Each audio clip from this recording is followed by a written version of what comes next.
നമസ്കാരം. കൊല്ലത്ത് നട്ടെല്ല് ശസ്ത്രക്രിയയ്ക്ക് ശേഷം വിശ്രമത്തിൽ കഴിയുന്ന വീട്ടമ്മയെ ജില്ലാ ആശുപത്രിയിൽ പ്രവേശിപ്പിച്ച ശേഷം മകൾ കടന്നുകളഞ്ഞതായി പരാതി. ഇന്നലെ വൈകിട്ട് 6-നാണ് തിരുവനന്തപുരം സ്വദേശിയായ കലയെ മകൾ ജില്ലാ ആശുപത്രിയിൽ ഉപേക്ഷിച്ചത്. തുടർന്ന് സാമൂഹിക പ്രവർത്തകൻ ശക്തികുളങ്ങര ഗണേഷ് ആശുപത്രിയിലെത്തി കലയെ പാരിപ്പള്ളി മെഡിക്കൽ കോളേജ് ആശുപത്രിയിലേക്ക് കൊണ്ടുപോയി.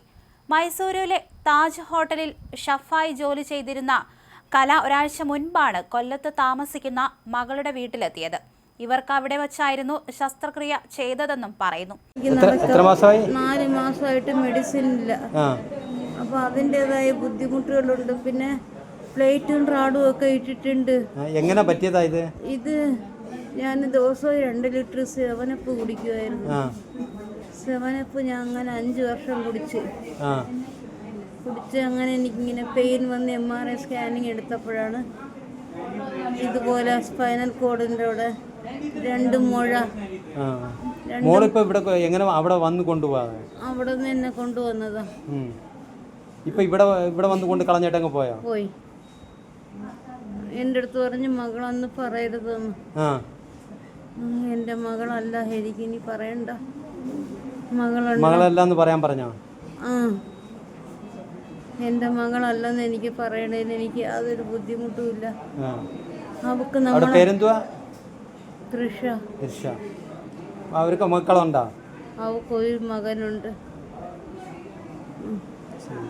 അവളെവിടെയാണെങ്കിലും സന്തോഷമായി ജീവിക്കട്ടെ.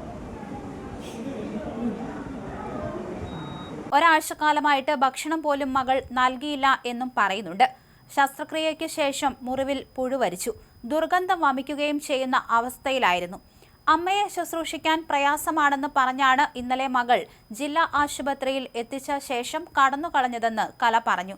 ആശുപത്രി അധികൃതരോടും ഡോക്ടറോടും താൻ മകളല്ല, സമീപത്തെ വീട്ടിലെ ഒരു കുട്ടിയാണ് എന്ന് മാത്രമേ പറയാവൂ എന്നായിരുന്നു കലയോട് മകൾ പറഞ്ഞത്. ആശുപത്രിയിൽ കൊണ്ടുചെന്നാക്കിയിട്ട് മകൾ ഇവിടെ നിന്ന് കടന്നുകളയുകയായിരുന്നു. കൂടെ ആരുമില്ലാത്തതിനെ തുടർന്നും കലയുടെ അവസ്ഥ വളരെ മോശമായ നിലയിലും ആയതിനാൽ കൊല്ലം ജില്ലാ ആശുപത്രിയിൽ നിന്നും ശക്തികുളങ്ങര ഗണേശ എന്ന ജീവകാരുണ്യ പ്രവർത്തകനെ ബന്ധപ്പെടുകയായിരുന്നു.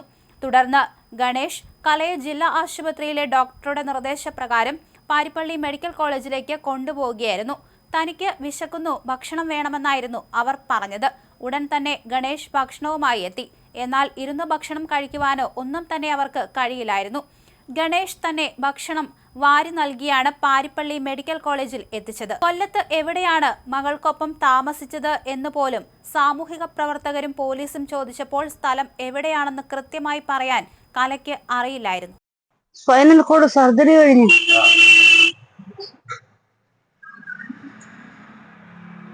അത് കഴിഞ്ഞ് ഞാൻ ഇങ്ങനെ ഇരുന്നിരുന്ന് അവിടെ ഒരു മുറിവായി. ആ മുറിവ് ഇപ്പൊ വലുതായി.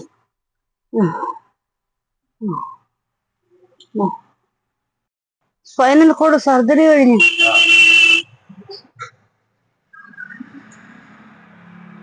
അത് കഴിഞ്ഞ് ഞാൻ ഇങ്ങനെ ഇരുന്നിരുന്ന് അവിടെ ഒരു മുറിവായി. ആ മുറിവ്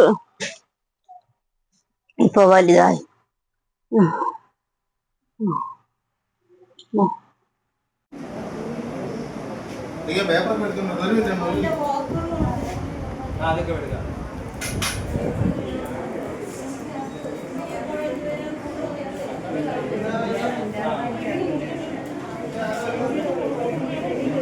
എന്റെ പേര് ഫുൾ പേര് കലാപ്രഭാകരൻ.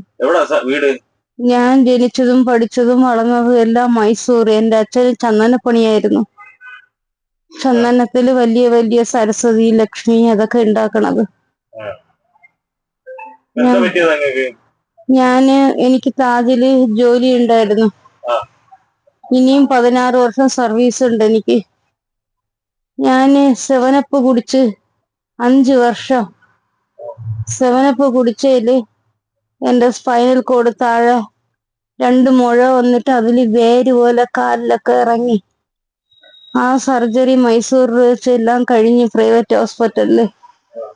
അപ്പോഴേ എന്റെ മോളൊന്നും ഇല്ലായിരുന്നു. എത്ര മക്കളുണ്ട്? എനിക്കാകെ ഒന്ന്. ഒരു മോളേ ഉള്ളോ? അതെ. അപ്പൊ അവിടെ വെച്ച് സർജറി എല്ലാം കഴിഞ്ഞ്